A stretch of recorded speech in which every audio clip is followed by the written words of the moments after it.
एक समय की बात है, भगवान शिव और माता पार्वती कैलाश पर्वत पर बैठे हुए थे और आपस में सच्चे भक्तों की चर्चा कर रहे थे। महादेव, जो भक्त सुबह शाम उठते बैठते आपका नाम जपते हैं, क्या वही आपके सच्चे भक्त हैं? नहीं पार्वती, ऐसे भक्त सच्चे भक्त नहीं होते हैं। तो फिर अपने घर बार को छोड़कर आपकी तपस्या करे, क्या वो आपका सच्चा भक्त है? नहीं पार्वती, आज मैं आपको सच्चे भक्तों से मिलवाने पृथ्वी पर ले चलता हूँ। भोलेनाथ और माता पार्वती अपना भेष बदलकर पृथ्वी पर आ जाते हैं और एक साहूकार की दुकान पर जाते हैं जो रोज सुबह शिव मंदिर जाता था और हर काम से पहले शिव जी का नाम लेता था। सेठ जी, हम दूर गांव से आए हैं, बहुत भूखे हैं, क्या कुछ खाने को मिल जाएगा? अरे बाबा, जाओ यहाँ से। रोज यहाँ तुम्हारे जैसे बहुत लोग आते हैं। ऐसे सबको खिलाता रहूंगा तो मेरे खाने को तो कुछ बचेगा ही नहीं। नहीं नहीं सेठ जी, सच में हम बहुत थके हैं। 3 साल में अनाज का एक दाना भी नहीं खाया। कुछ खिला देते तो आपका भगवान भला होता। अरे जाओ जाओ जाओ यहाँ से, मेरे पास कुछ भी नहीं है, जाओ यहाँ से। ठीक है सेठ जी, भगवान आपका भला करे। ऐसा कहकर भोलेनाथ और माता पार्वती वहां से आगे चले। रास्ते में उन्हें एक कुम्हार का घर मिला जहां वो अपने बूढ़े और बीमार माता पिता के साथ रहता था। बेटा भोला, थोड़ा पानी तो पिला दे।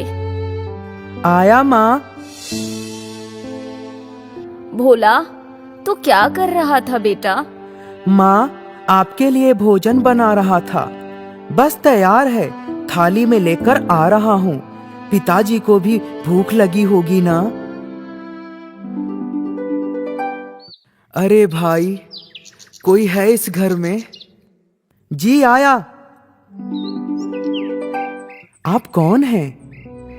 भाई, हम तो मुसाफिर हैं, रास्ता भटक गए थे, अब यहाँ भटक रहे हैं। क्या? ये तो बहुत बुरी बात है। आइए, आप मेरे इस छोटे से घर में थोड़ा आराम कर लीजिए। तुम्हारा बहुत बहुत धन्यवाद भाई। कोई बात नहीं, आप लोग बहुत भूखे होंगे ना? मैं आप लोगों के लिए कुछ खाने के लिए लेकर आता हूँ। हाँ भाई, 3 दिन से भूखे प्यासे भटक रहे हैं, कुछ खाने को मिल जाता तो तुम्हारा भला होता।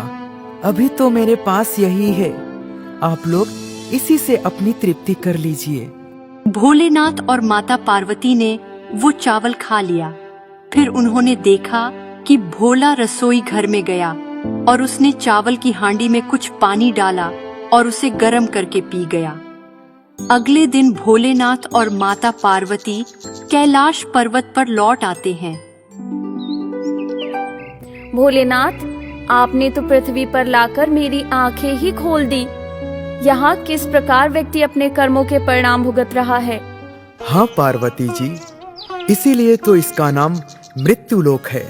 महादेव, आप मुझे ये बताएं कि आप उस सेठ को क्या सजा देंगे और भोला के दुख को किस तरह दूर करेंगे? पार्वती, उन दोनों को अपने अपने कर्म अनुसार फल मिल चुका है। ये क्या प्रभु, जिस सेठ ने आपसे अपशब्द कहे वो घर आए भिक्षुक को अनाज का एक दाना भी नहीं दिया, आपने उसकी संपत्ति को 4 गुना और बढ़ा दिया।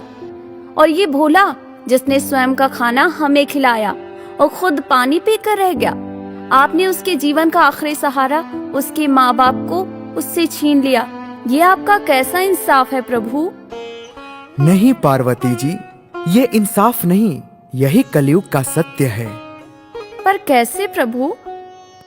जिस सेठ ने अपने घर आए भूखे व्यक्ति को भोजन नहीं कराया और उसका अपमान किया, मैंने उसकी संपत्ति को 4 गुना कर दिया, जिससे वो अपनी मोह माया में ही अटका रहेगा।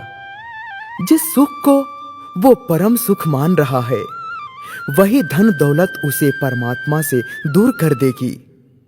वही सच्चे मन वाला भोला, जो अपने माता पिता के कष्ट से परेशान था, दिन रात उनकी सेवा करता था।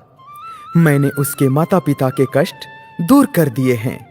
अब भोला भगवत भक्ति की ओर अग्रसर होगा और अपना ध्यान भगवत नाम और कीर्तन में लगाएगा, जिसके उपयोग से परम गति की प्राप्ति होगी।